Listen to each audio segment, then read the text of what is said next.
تسلیما۔ کوئی زبان خاموش نہ رہے۔ صلاۃ و سلام علیک سیدی یا رسول اللہ وعلی آلک و اصحابک سیدی یا رحمت للعالمین۔ تمام حمد و ثنا، تعریف و توصیف اللہ جل مجدہ الکریم کی ذات بابرکات کے لیے، جو مالک کائنات بھی ہے اور خالق شش جہات بھی۔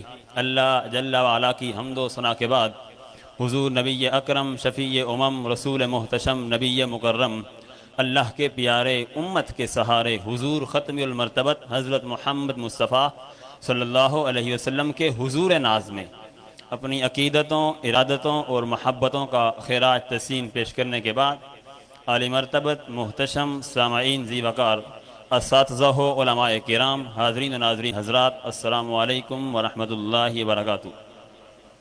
سامعین محترم، بندہ ناچیز کو سبق سنانے کے لیے علماء کی موجودگی میں پیش کیا گیا بیان تو قبلہ مشائخ کریم حضرت علامہ سید ارشد شاہ صاحب قاضی صاحب کا ہوگا۔ میں بس مختصر وقت میں اپنے خیالات کا اظہار کر دیتا ہوں کہ اس مبارک پور کی سرزمین کے اندر میں اور آپ دیکھیں، یہ جو آج فیضان ہے، یہ جو حضور کی محبت کا چرچا ہے، یہ جو حضور علیہ السلام کی ناموس کا چرچا ہے، یہ سب حضور غزالی زماں کا فیض ہے۔ کیونکہ میں اگر مدارس کی طرف دیکھوں، اگر آپ کی محبت کو دیکھوں کہ الحمدللہ یہ جو مدرسہ محسن الفرقان، یہ ہمارے مدرسہ انوار محمدیہ سعید تجوید القرآن کی ایک شاخ ہے۔ سب سے پہلا مدرسہ حضور غزالی زماں کی ان محبتوں کے زیر سایہ میں وہ تعمیر ہوا، اور جیسے ہی اللہ اور اس کے رسول کے نام کا پرچار ہوا اور یہ ادارہ ابا جی قبلہ الحاج قاری محمد اقبال سعیدی صاحب کے نام انتقال کیا گیا، اور استاد محترم حضرت علامہ استاد عبدالعزیز صاحب، ان دو اعلیٰ شخصیات نے مل کر دین کا کام کیا، اور یہ نوجوان میرے جیسے نکمے بندوں کو بھی تیار کر دیا، اور آج اس مبارک پور کے اندر جتنے نوجوان ہیں، جتنے خطباء ہیں، وہ آپ سب کو دین کی خدمات پیش کر رہے ہیں۔ اور میں یہ عرض کرتا چلوں کہ اس ادارے کے اندر ابا جی قبلہ نے کئی حفاظ، کئی قراء بھیجے، انہوں نے اپنے مختصر وقت میں خدمات انجام لیے، سب نے یعنی خدمات پیش کیے، لیکن آپ کے سامنے جو قبلہ مولانا صاحب حضرت علامہ عمران سعیدی صاحب نے جو خدمات پیش کر رہے ہیں، وہ آپ کے سامنے حافظ قرآن بیٹھے ہیں۔ یہ کیا ہے؟ سب حضور غزالی زماں کا فیض ہے۔ اور میں نے جو حدیث پاک پڑھی وہ یہ ہے کہ حضور نے فرمایا، تاجدار کائنات نے، من لم صغیرنا ولم یؤکر کبیرنا فلیس منی، او کما قال النبی صلی اللہ علیہ وسلم، میں تم میں سے کوئی شخص ہم میں سے نہیں جو بڑوں کا ادب نہیں کرتا اور چھوٹوں کا احترام نہیں کرتا۔ آج ہم دیکھیں معاشرے کے اندر، ملک کے حالات کو دیکھیں، ہر بندہ اپنے آپ کو بڑا متقی اور پرہیزگار سمجھتا ہے اور دوسروں کو حقارت کی نظر سے دیکھتا ہے، یعنی نفرت سے دیکھتا ہے۔ وہ یہ چاہتا ہے کہ بس یہ دنیا ہے، یہ میرے لیے زندگی لمبی ہے، میں جو چاہوں کرتا رہوں، لیکن ایسا نہیں ہے۔ لوگوں، یہ ایک قول ہے کہ گناہگار سے نفرت نہ کر، گناہ سے نفرت کر۔ بندہ گناہ سے نفرت تو کرے، گناہگار سے نفرت نہ کرے۔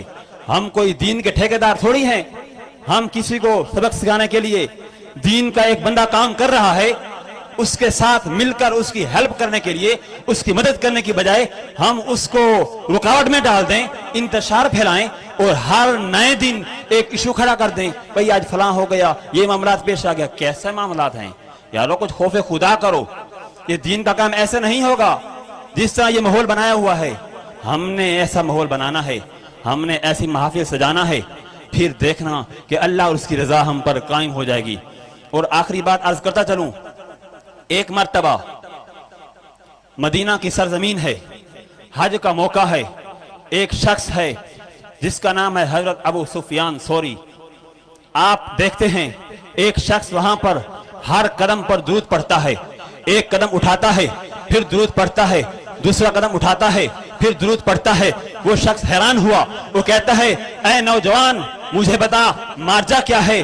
یہ کیا تجھے کسی خاص سند نے اعلان کر دیا تو ہر قدم پر حضور تاجدار کائنات پر درود پڑھتا ہے؟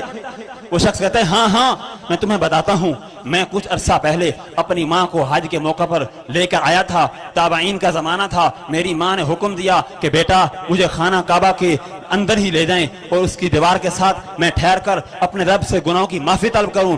تو جب اس کی ماں خانہ کعبہ کے اندر پہنچی، اس کا چہرہ سیاہ ہو گیا، اس کا پیٹ پھول گیا، بیماری میں مبتلا ہو گئی۔ اب وہ شخص روتا ہے، شور مچاتا ہے، کہتا ہے اے باری تعالیٰ باہر لوگ طواف کر رہے ہیں، میں انہیں کیا منہ دکھاؤں گا کہ آج ہم اس مشکلات میں پیش آ گئے ہیں۔ اچانک ایک شخص سفید نورانی چہرہ، چاند سے زیادہ روشن سفید پوش پہن کر آتا ہے، ایک اشارہ کرتا ہے اس کے شخص کے ماں پر تو اس کا چہرہ نور سے چمکدار ہو جاتا ہے، دوسرا اشارہ کرتا ہے اس کی ماں کے پیٹ پر، اس کے بیماری ختم ہو جاتی ہے۔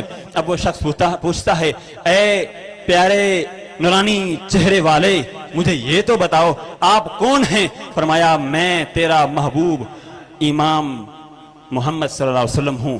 تو وہ شخص کہتا ہے کہ آپ نے ہماری مشکلات کو حل کر دیا، لیکن اب مجھے بھی تو کوئی وظیفہ بتا دیں۔ لیکن حضور تاجدار کائنات نے خود اعلان کیا کہ اے نوجوان سن لے، تو ہر قدم پر میرے اوپر درود شریف پڑھا کر۔ اس لیے پوچھنے والا کون تھا؟ حضرت ابو سفیان ثوری جو عراق کے امام تھے، وہ پوچھتے ہیں کہ اے نوجوان تو بتا تو ہر قدم پر درود کیوں پڑھتا ہے؟ وہ نوجوان کہتا ہے مجھے حضور تاجدار کائنات نے خود حکم فرمایا کہ تو ہر قدم پر درود پاک پڑھا کر۔ اب وہ شخص ہر قدم پر درود شریف پڑھتا ہے۔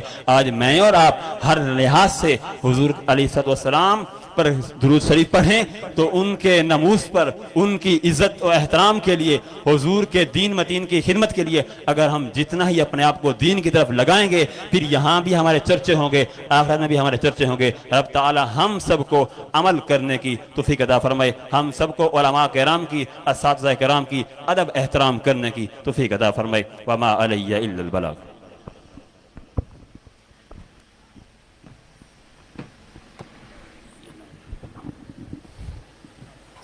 نحمده ونصلي ونسلم على رسوله الكريم اما بعد فاعوذ بالله من الشيطان الرجيم بسم الله الرحمن الرحيم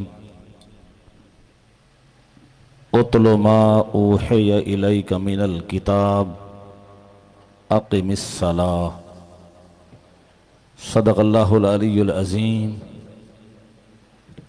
وصدق رسوله النبي الكريم قال النبي صلى الله عليه وسلم من أطاعني فقد أطاع الله من أحبني فقد أحب الله قال رسول الله صلى الله عليه وسلم لا يؤمن أحدكم حتى أكون أحب إليه من والده وولده والناس أجمعين إن الله وملائكته يصلون على النبي يا أيها الذين آمنوا صلوا علیہ وسلموا تسلیما۔